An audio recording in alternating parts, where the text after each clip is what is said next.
संगत जी, राधा स्वामी जी, आज हम बात करने वाले हैं एक ऐसी घटना की जो दिल दहला देने वाली है, जो व्यास नदी के किनारे हुई है।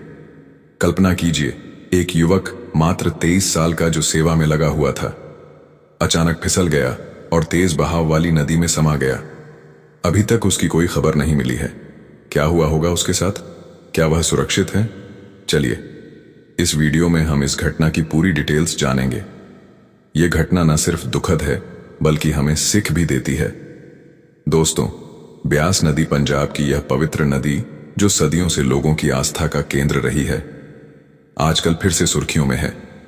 लेकिन इस बार वजह एक दर्दनाक हादसा है। कल ही की बात है। डेरा व्यास के पास सेवा कर रहे एक युवा सेवादार का पैर फिसला और वह नदी के तेज बहाव में बह गया। उसका नाम है बलविंदर सिंह, जिसे सब बंटी बंगा कहते हैं। वह दगड़ी गांव का रहने वाला है, जो दसूहा के पास है। अमृतसर के मेहता इलाके से ताल्लुक रखने वाला यह लड़का डेरा अभ्यास में सेवा दे रहा था। सोचिए कितना समर्पित होगा यह युवक, जो अपनी जिंदगी को सेवा में लगाए हुए था। लेकिन एक पल की चूक और सब कुछ बदल गया। अभी तक सर्च ऑन ऑपरेशन चल रहा है। रेस्क्यू टीम्स दिन रात लगी हुई हैं।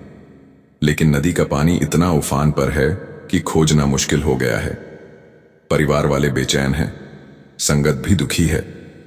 उन्होंने अपील की है कि अगर किसी को भी उसके बारे में कोई जानकारी मिले तो तुरंत शेयर करें। दोस्तों, यह नदी अभी हाई लेवल पर बह रही है। तेज धारा के कारण खतरा बढ़ गया है। एक छोटी सी गलती और जान पर बनाती है। तो सेवा करते समय नदी किनारे सावधानी बरतनी बहुत जरूरी है। मैं आपको बताता हूं यह घटना कितनी गंभीर है। कल सुबह जब यह हादसा हुआ तो आसपास के लोग दौड़े, लेकिन नदी का बहाव इतना तेज था कि कुछ ना कर पाए। युवक सेवा में व्यस्त था, शायद नदी किनारे कुछ काम कर रहा था और अचानक फिसलन हुई। अब सवाल यह है कि क्या वह बच पाएगा? क्या कोई चमत्कार होगा? संगत प्रार्थना कर रही है, मास्टर की कृपा की उम्मीद कर रही है। हम भी दुआ करते हैं कि वह सुरक्षित मिले। लेकिन दोस्तों, यह हमें सोचने पर मजबूर करता है। सेवा तो महत्वपूर्ण है, लेकिन अपनी जान की हिफाजत भी उतनी ही जरूरी। नदी का पानी तेज बह रहा है, मौसम भी अनुकूल नहीं, तो सतर्क रहना चाहिए। चलिए थोड़ा पीछे चलते हैं, बलविंदर सिंह के परिवार के बारे में। वह दगड़ी गांव से हैं, जहां कृषि पर निर्भरता ज्यादा है। अमृतसर के मेहता एरिया से जुड़े होने के कारण वह डेरा अभ्यास से हमेशा जुड़े रहे। 23 साल की उम्र में सेवा में लगे रहना, यह कोई छोटी बात नहीं। संगत में उनकी इज्जत थी। अब परिवार टूट चुका है, हर तरफ उदासी का माहौल। उन्होंने कहा है, कोई भी सूचना मिले तो तुरंत बताएं। पुलिस और लोकल अथॉरिटीज भी अलर्ट पर हैं। लेकिन नदी की गहराई और तेज बहाव के कारण चुनौतियां बढ़ गई हैं। दोस्तों, ऐसी घटनाएं हमें याद दिलाती हैं कि प्रकृति के सामने इंसान कितना छोटा है। ब्यास नदी, जो आस्था का प्रतीक है, कभी कभी क्रूर भी हो जाती है। अभी मानसून का असर है, पानी का लेवल हाई है। सेवा करते समय खासकर नदी किनारे सावधानी बरतें। एक गलती और सब खत्म। संगत ने अपील की है कि सब सतर्क रह और हां, युवक की सुरक्षा के लिए प्रार्थना करें। बाबा जी की दया से शायद सब ठीक हो जाए। इस दुखद घटना के बीच एक और अहम जानकारी सामने आई है। हाल ही में सिंगापुर की संगत के साथ बाबा जी का एक सत्संग और प्रश्नोत्तर सत्र हुआ। इसमें सत्संगियों ने कई अहम सवाल पूछे, जिनके जवाब बाबा जी ने बेहद सरल और गहरे तरीके से दी। दिलचस्प बात यह है कि ज्यादातर सवाल अंग्रेजी में थे, लेकिन वीडियो में उनका अनुवाद हिंदी में किया गया, जिससे सभी लोग बाबा जी के विचारों को समझ सकें। यह सवाल जवाब एकदम नए हैं, इसलिए इन्हें अंत तक जरूर सुने। इस सत्र में सबसे पहले एक बहन ने एक बहुत ही मुश्किल सवाल पूछा। वो एक बार में काम करती थी जहां उसे ड्रिंक्स को छकना पड़ता था। उसने पूछा कि क्या यह काम ठीक है? इस पर बाबा जी का जवाब बिल्कुल साफ था। उन्होंने कहा कि ऐसे काम से दूरी बनाना ही बेहतर है। उन्होंने उस बहन को सलाह दी कि वह अपनी नौकरी बदलने की कोशिश करें, क्योंकि इस तरह के काम में रहते हुए आध्यात्मिक राह पर चलना मुश्किल हो सकता है। उसी बहन ने एक और निजी समस्या साझा की। उसने बताया कि पिछले 5 साल से उसका परिवार उस पर बच्चा पैदा करने का दबाव बना रहा है, लेकिन वह अभी इसके लिए तैयार नहीं है। इस पर बाबा जी ने एक बहुत ही महत्वपूर्ण बात कही, जिसने शायद बहुतों की सोच बदल दी होगी। उन्होंने कहा कि यह फैसला सिर्फ उस बहन और उसके पति का है, इसमें किसी और का दखल नहीं होना चाहिए। बच्चे की जिम्मेदारी सिर्फ उन दोनों की होती है, इसलिए यह फैसला लेने का अधिकार भी सिर्फ उन्हीं को है। इसी सत्संग में एक सेवादार ने बाबा जी को धन्यवाद देते हुए कहा कि आप और हुजूर जी की तरफ से जो प्रेम और आशीर्वाद मिल रहा है वह अद्भुत है। इस पर बाबा जी ने हंसते हुए एक हल्की फुल्की बात कही।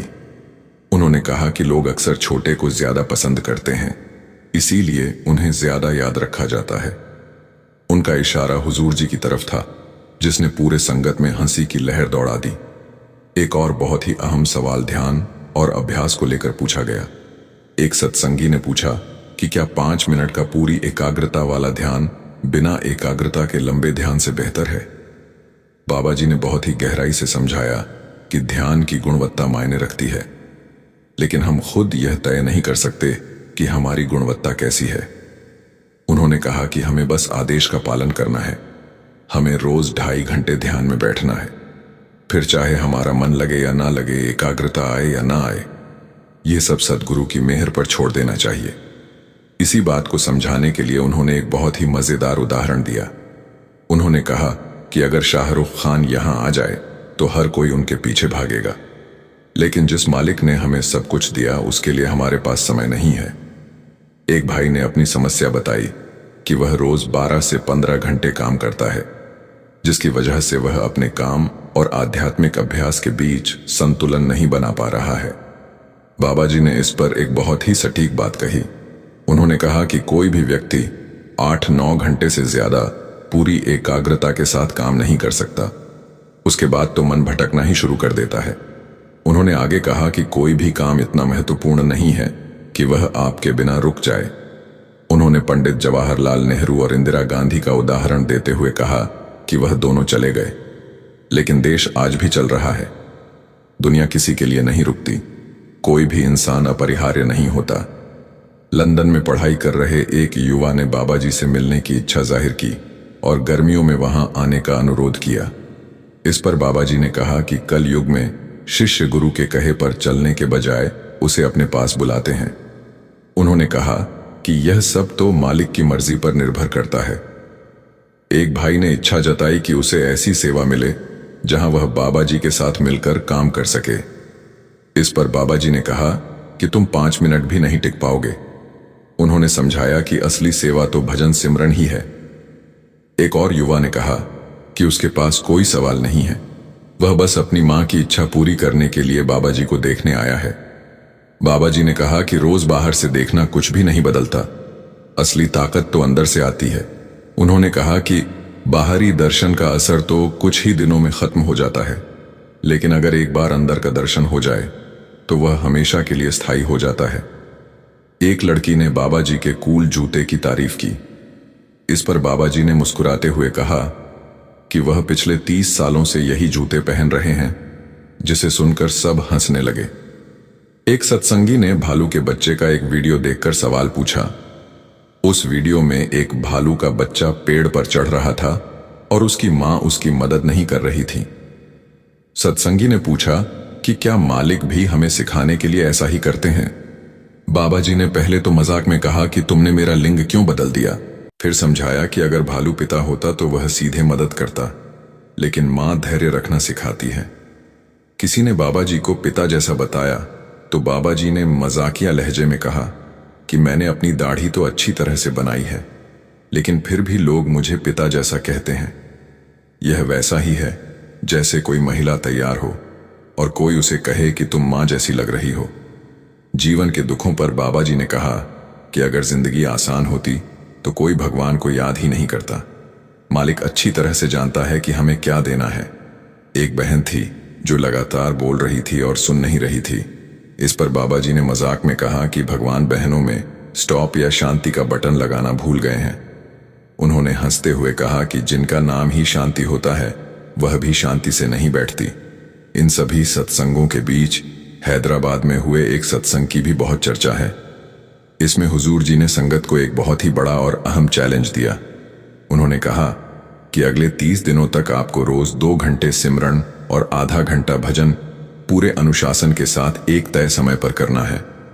उन्होंने कहा कि 30 दिनों के बाद मन खुद ही इसके लिए आदत बना लेगा और आपको खुद ब खुद इसकी ओर खींचेगा।